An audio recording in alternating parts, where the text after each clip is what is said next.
that we saw last week, crude futures have subsequently gone into a holding pattern so far this week.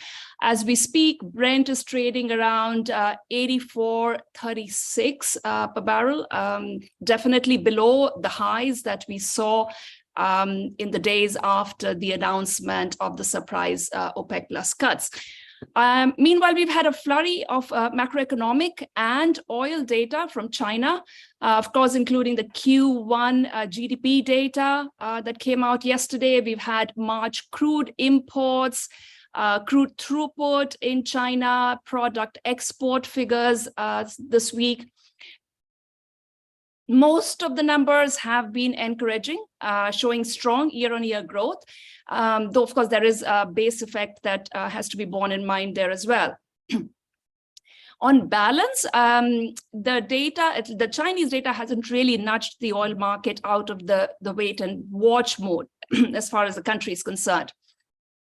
My feeling is that some of the upbeat March numbers, especially the 15% jump in goods exports from China, 11% surge in retail sales, and a 22% year-on-year rise in crude imports have been diluted by a few concerns. Now, one of them, of course, is that the recovery is uneven across the Chinese economy.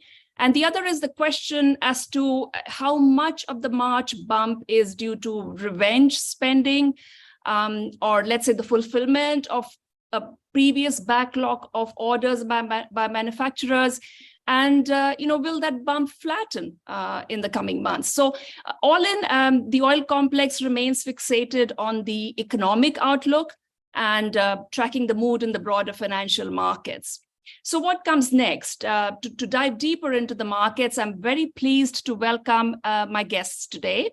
Robin Mills, CEO of Kamar Energy, Mike McGlone, a senior macro strategist at Bloomberg Intelligence, and Alex Hazel, senior analyst at Valigence Energy Analytics. So, Mike, I'd like to start with you. As I mentioned, from what I can see, it's pretty much the mood in the financial markets, and within that, of course, ongoing speculation about what the Fed is going to do. That is back in the driver's seat for the oil complex. Now, the Fed meets on May 2 and 3, and it seems to me that another 25 basis points hike seems to be a foregone conclusion at this point. And the majority of bets, from what I can see after that, are for a pause and then rate cuts through the second half of the year. Fed funds futures are indicating nearly 85% of bets that rates will be anywhere between 25 to 75 basis points lower by the end of this year. But as with previous Fed pivot bets, there seem to be some doubts creeping. Correct me if I'm wrong. We have an item in today's digest saying that this is a report from The Hill saying that 7 in 10 adults in the US have a negative view of the economy. So could you unpack this sort of data and the current market mood for us, Mike, with regards to the US economy? Oh, that was quite the background. I think that was quite good. It painted the picture very well. The fact is the Fed is still tightening despite commodities, housing, a lot of indications. You mentioned PPI plunging. So let's talk about plunging. Right now, the producer price index in this country is dropping at the highest velocity ever since 1948. It's dropped 15% from the peak. The similar comparison was the Great Financial Crisis. It dropped about the same, but it did in the year. It's only been 9 months. So what you described to me, what we're describing is the Fed tightening with things peaking, inflation deflating rapidly is a severe economic contraction scenario. So things like potential demand from China, to me, it's all factored into the market. It's consensus. You can see that in the forward curve and futures of Brent and WTI, still in backwardation, lower prices. So I see what the market right now on a cliff's edge, likely to fall down, but everything, all correlations going to one. And you're seeing that this morning. I think this morning is a good indication what we should expect most of the rest of the year. Equities are down, cryptos are down, crude oil's down, copper's down, even gold's down. And to me, gold is one of the few commodities that can still perform well. The key thing is we're heading towards a significant recession, and the Federal Reserve is still tightening. So to me, this is one of the greatest mistakes in history kicking in, and you're seeing it in real time. So here's one good example I'll give you. Crude oil right now, WTI is down 21% on a one-year basis. The Bloomberg Commodity Index is down about 22% on a one-year basis. In our data since 1960, the Fed has never tightened in that environment. That's a deflationary forward-looking indication. They're still focusing on lagging measures of inflation that are very much sticky. And I think they're just going to collapse and follow PPI. So that's a key point to point out is that the beta of PPI to CPI is about 2x, 2 times. And PPI is dropping at the greatest pace in history, and the Fed's still tightening. That's bearish for all commodities, particularly crude oil. Okay, you mentioned gold there, and there was a feeling until very recently, perhaps there is still amongst the gold bulls that perhaps it's going to beat its previous record highs. But as you quite rightly just said, it seems to be retreating today. Now, gold has been moving inversely to the US dollar, and the greenback has been under a fair amount of pressure. And I think that's an interesting dynamic, because if we are to believe that the US dollar remains under pressure, then that is supportive for crude prices, isn't it? What do you have a view on the dollar going forward? I do, but it's the smile thing. If the U.S. stock market has a problem, gold, the dollar usually does okay. I mean, if it's more of a financial issue. The key thing is, I like to point out, gold is an enduring bull market. It's had a dip and it's returning back to the bull market. I fully expect it's going to break above $2,000 an ounce and never look back. It's hovering there right now. It's made new highs in terms of the euro and the yen. It's one of the few commodities I'm bullish. I'm a little bit bullish natural gas, only because it's had an 80% correction. That's what crude oil is doing right now. So to me, gold is one of the few commodities up on a 12-month basis, up about 2% versus Bloomberg Commodity Index down to 20%. My question is, what stops that trajectory? I'm very bullish gold. It's backing up a little bit this morning, but the dollar is going to be somewhat subject to this situation with the smile. If the U.S. stock market drops with high velocity, which it does normally in a recession, which I fully expect, then gold will be one of the best performers. Okay, thanks for that. Let's turn our attention a bit to fundamentals with Robin. Robin, in its latest monthly market outlook report that OPEC released last week, the OPEC analysts maintained their projections of a 2.3 million barrels per day rise in global oil demand this year, which is also, of course, also on perhaps the most optimistic side of some of the projections out there. They even upgraded Chinese demand growth expectations for this year to about 760,000 barrels per day year on year. Now, given the decision of April 2nd for an additional cut of about 1.2 million barrels per day, and what we saw in terms of the OPEC analysts' outlook of the markets, were you surprised? Yeah, it's a little bit contradictory. And, you saw Haytham Al-Hayes, his latest Secretary General, his latest interview, he was kind of at pains to trying to finesse this. He pointed to the cuts in October and he said, we made the right decision then. And when others said it wasn't. And yeah, in retrospect, they did make the right call. But that doesn't mean they're right this time, of course.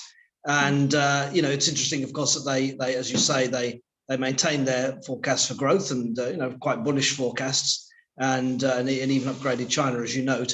And yet, of course, there were these cuts announced.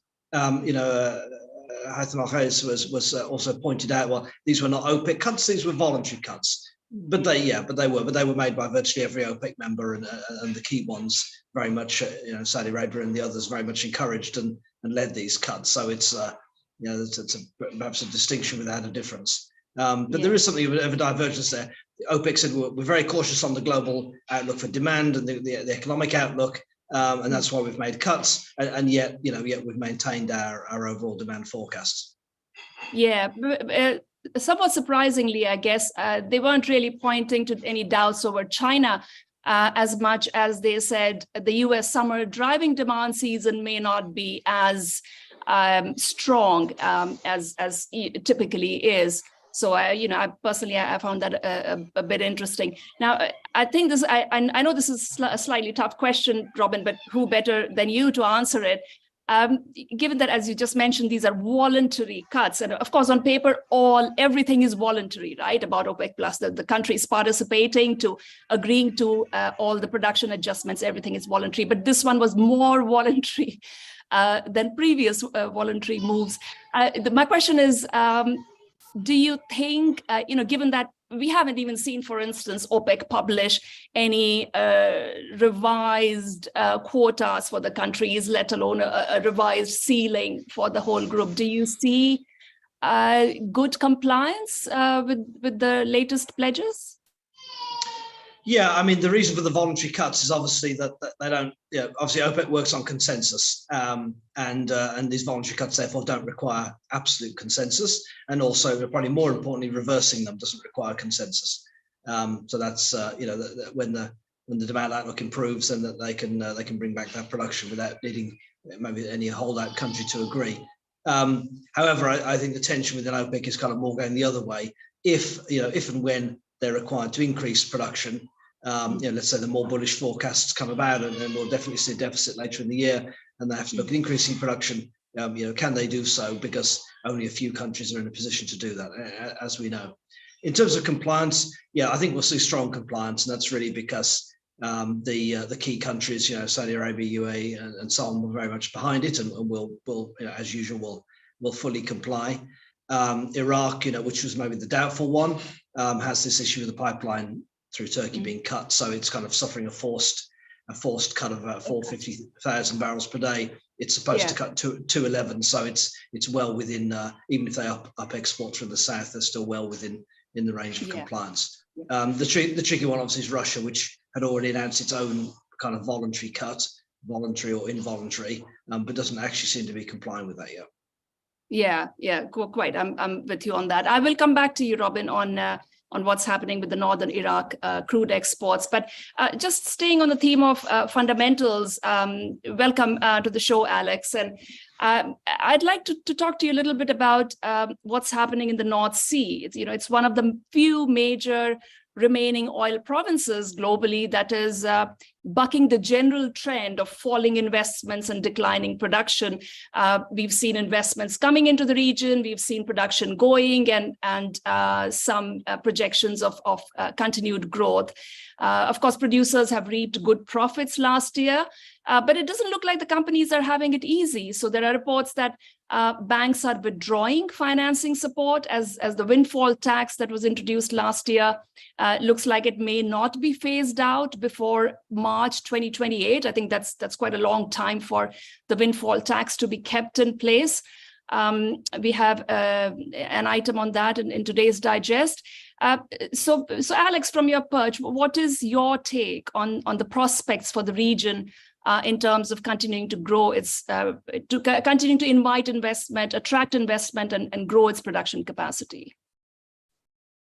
I think what we're seeing very much in the North Sea is that politically oil and gas remains very unpopular. It's very popular at the minute for politicians to rack up taxes.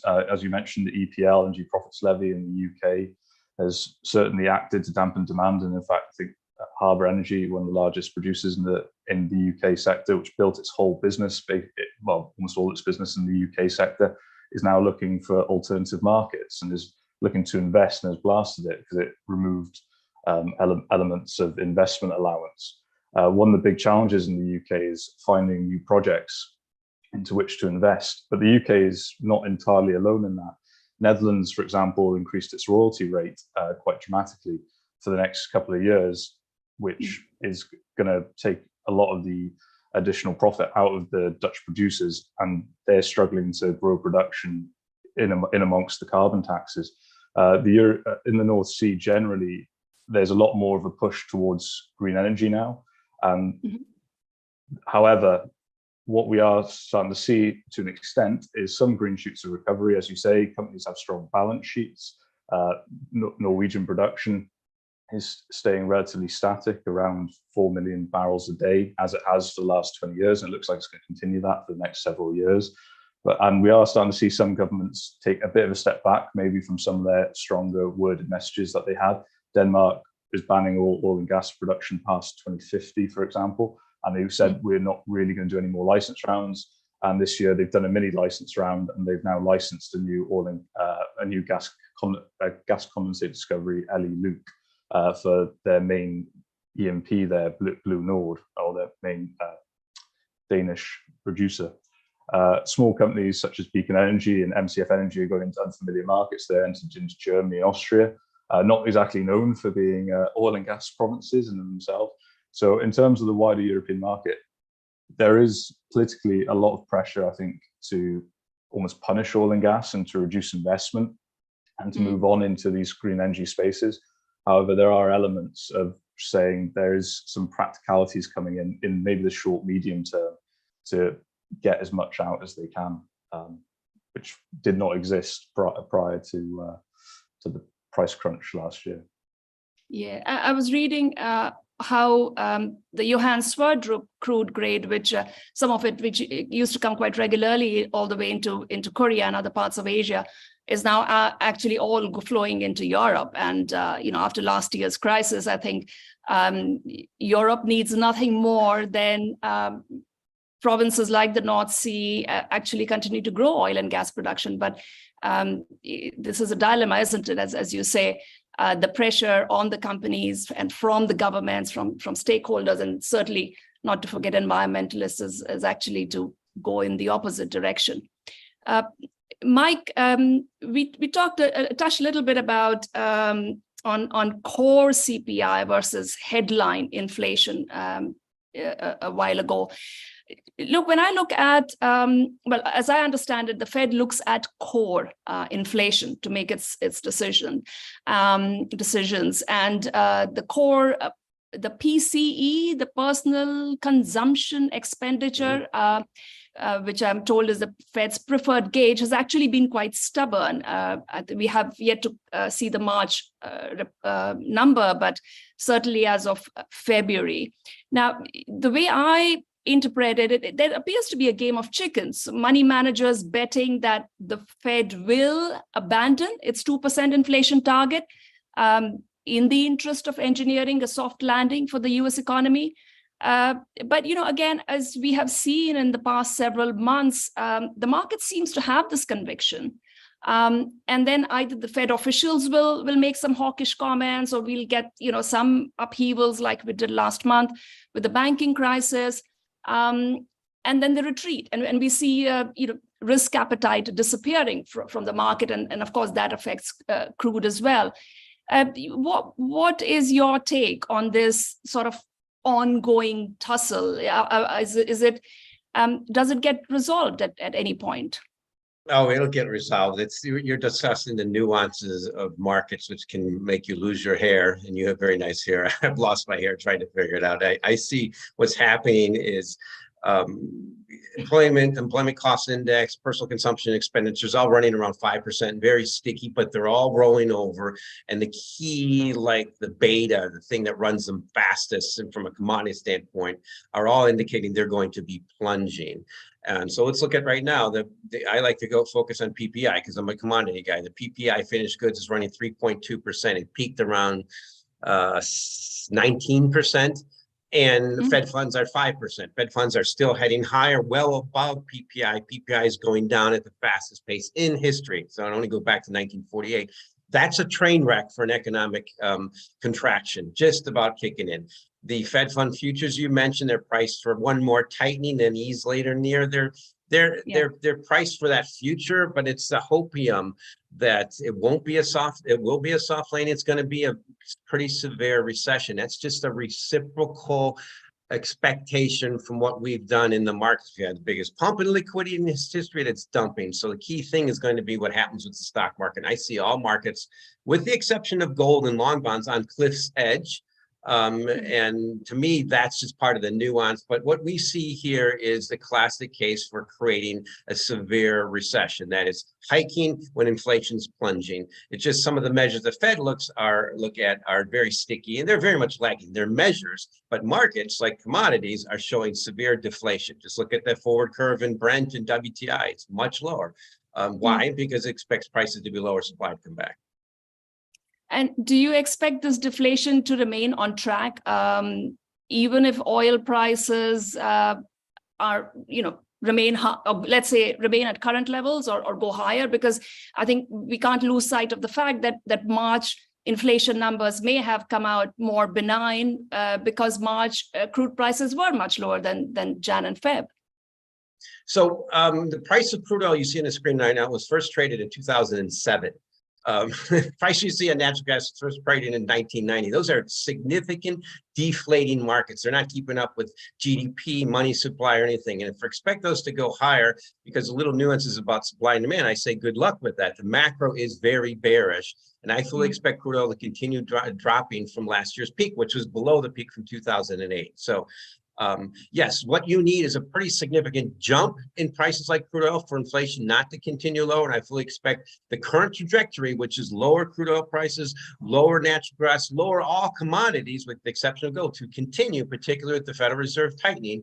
And most of the markets already priced in the fact that we've had opening in China. So to me, it's the current trajectory has to shift. And for that to shift, you need a major shift in supply and demand. And as we point out earlier, why is the price down 21% on an annual basis? Because everything's heading towards recession, particularly in the US. And you mentioned earlier, I like to talk about peak driving. One of my key signals that got me bearish last year was when US unleaded gas demand peaked during the peak driving season. It's still heading lower. You look at US natural gas demand, it's dropped to the lowest in 6 years. That's an annual measure. Look at diesel demand, it's all heading downward, and the Fed's still tightening, the economy is rolling over. That's the key fact. The number 1 to 10 on a 10 basis for everything is the Fed is still tightening.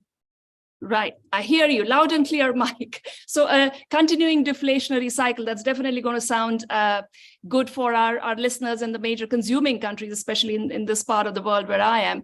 Robin, let's go back to, as Mike was saying, prices headed lower is what he sees.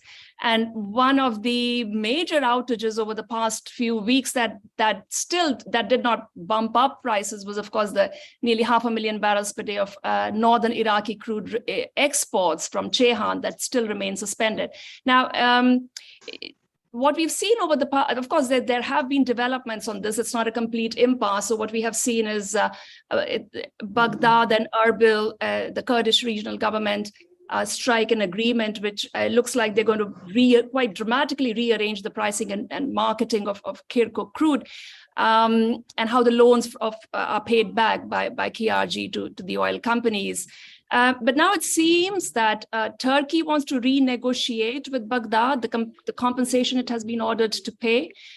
Is that what you see is holding up the resumption of exports? And do you think we should be prepared for a longer, drawn-out battle over here?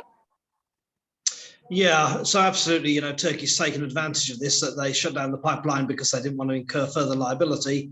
Having done that, they've realised that this gives them actually some leverage, and indeed they don't need to restart until they can resolve the issue of the compensation. So they're ordered to pay compensation for the period 2014 to 18, but there was a further case that was going between 2019 to 23, and so the Turks would have been liable for a larger payment for that period, and have seen that as long as the pipeline's shut down, they have some leverage to get that reduced or drop the case.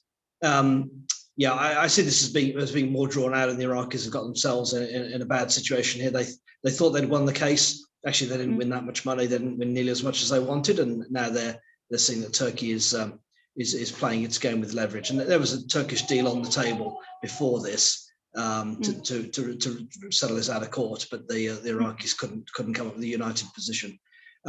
Turkey's coming to elections, of course, really critical elections. President Erdogan under a lot of pressure, and so I don't expect a resolution until after the elections. He's got other things on his mind. Even if he wins, he won't be able to turn attention to this until until the election period is over. And if there's a new president, of course, they may take a completely different line on this dispute. And anyway, they'll take some time to get settled in office. Oh dear, this is really bad news for the Kurds then, isn't it?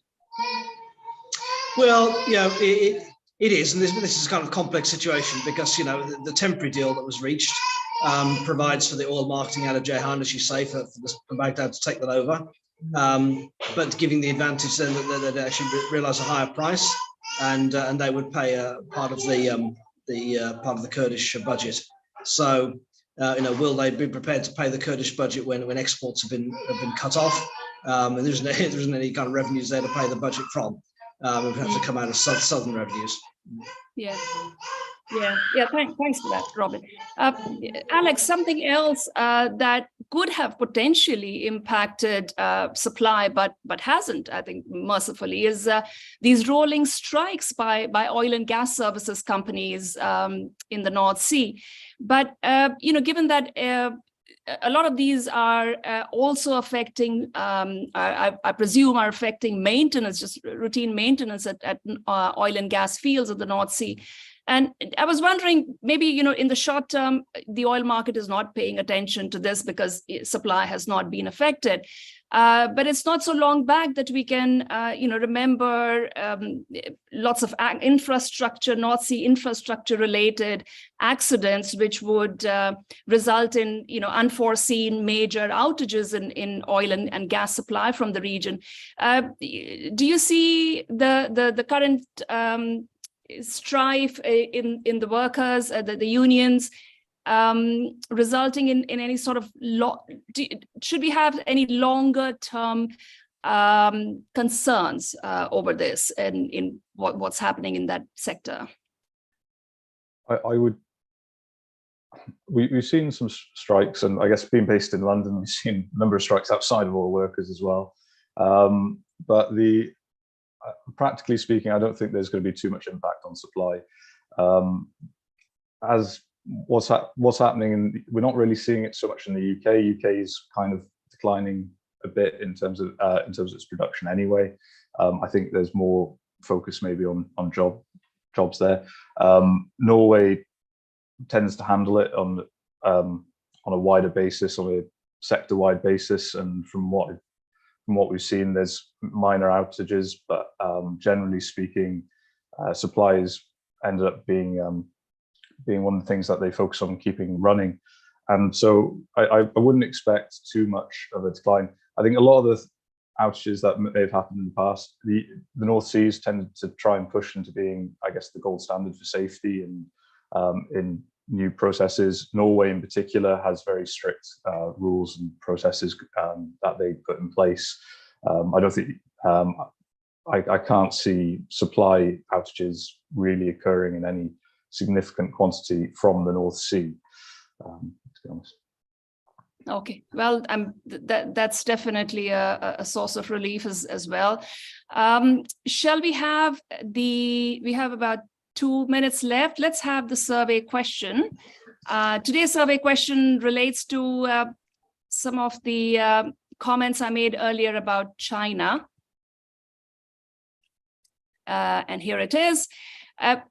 What do we see as the biggest threat to central banks' efforts to rein in inflation? Is it rising energy costs, growing US-China trade tensions, or Chinese demand rebound? So go ahead and have your say.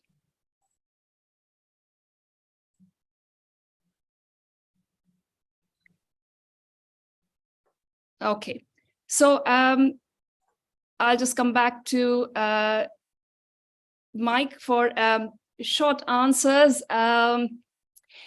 You said you're expecting it's definitely a deflationary cycle now. You're expecting a lot of downward pressure on commodities, including oil.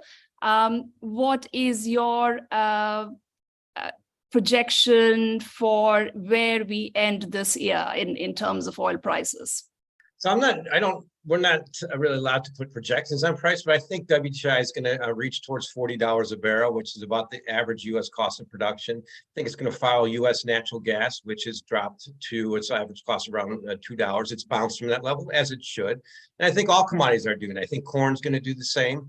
Markets are still very much elevated as the U.S. heads towards our normal recession. That's the facts. If we avoid this recession, good luck. The way to avoid a recession is a long and variable lag from an aggressive Fed easing period or still tightening. Thank you. And here's the survey results.